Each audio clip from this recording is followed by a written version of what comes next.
कंडियारो मां अवां खे ख़बर ॾींदा हलूं त कंडियारो में जमायत उलमा इस्लाम जो इजलास थी गुज़रियो। इन मौक़े ते अब्दुल हलीम घांगरो, मौलाना रमज़ान खासकेली ऐं ॿियनि जो चवणु हो त मरकज़ी ईदगाह खे केरु ख़रीद करण जी कोशिश न करे। जमियत उलमा इस्लाम हिन मामले ते ख़ामोश न वहंदी। हिन जो चवणु आहे त ईदगाह क़दीमी आहे ऐं अफ़वाह हली रही आहे त ईदगाह वेकिरो करण जूं कोशिशूं कयूं पियूं वञनि। हिन DC नौशरो फेरोज़ SSP नौशरो फेरोज़ समेत वसवारनि खां मुतालबो कंदे घुर कई है त ईदगाह जे मामले जो नोटिस वरितो वञे।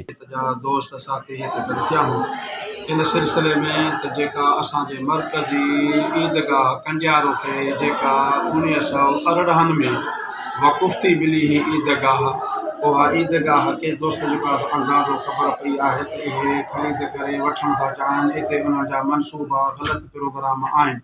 उन जे करे असां पंहिंजे जमात खे बि आगाह था करियूं ऐं पंहिंजे तालुके कंडियारे जे अफ़सर साहिबान खे मुख़्तियारकार थियो, DSP थियो, SDM थियो, अहिड़े तरीक़े सां वरी ज़िले जो DC साहिबु, ज़िले जो SP साहिबु ऐं सूबे जा मुतसिब आला वग़ैरह उन्हनि खे असां गुज़ारिश था कयूं त हे ईदगाह इहा बि हिकिड़ी अल्लाह ताला जे शाइरुल्लाह में शामिल आहे। तंहिंजे करे इहे असांखे जेको आहे सही सरकारी तौर ते माप कराए ॾेई उनखे बाउंड्री जो कराए ॾिनी वञे। Soomro 3D wallpaper and PVC panel shop दे रहा है सबसे अच्छी सर्विस, बेहतरीन क्वालिटी के आला मयार वॉलपेपर और सीलिंग खूबसूरत डिजाइन और कलर्स में दस्तयाब है। हर किस्म के PVC वॉलपेपर्स और सीलिंग लगवाने के लिए हमसे राब्ता करें। हैदराबाद, कासिमाबाद, लतीफाबाद, जामशोरो, मीरपुर खास और सिंध के मुख्तलिफ शहरों में सर्विस मौजूद है।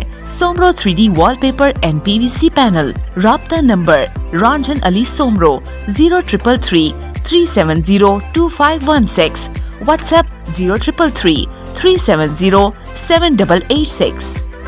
मज़ीद ख़बरनि ऐं तफ़सीलात लाइ विज़िट कयो असांजी वेबसाइट www.awamiNewsHD.com ऐं ॾिसंदा रहो अवामी न्यूज़ HD।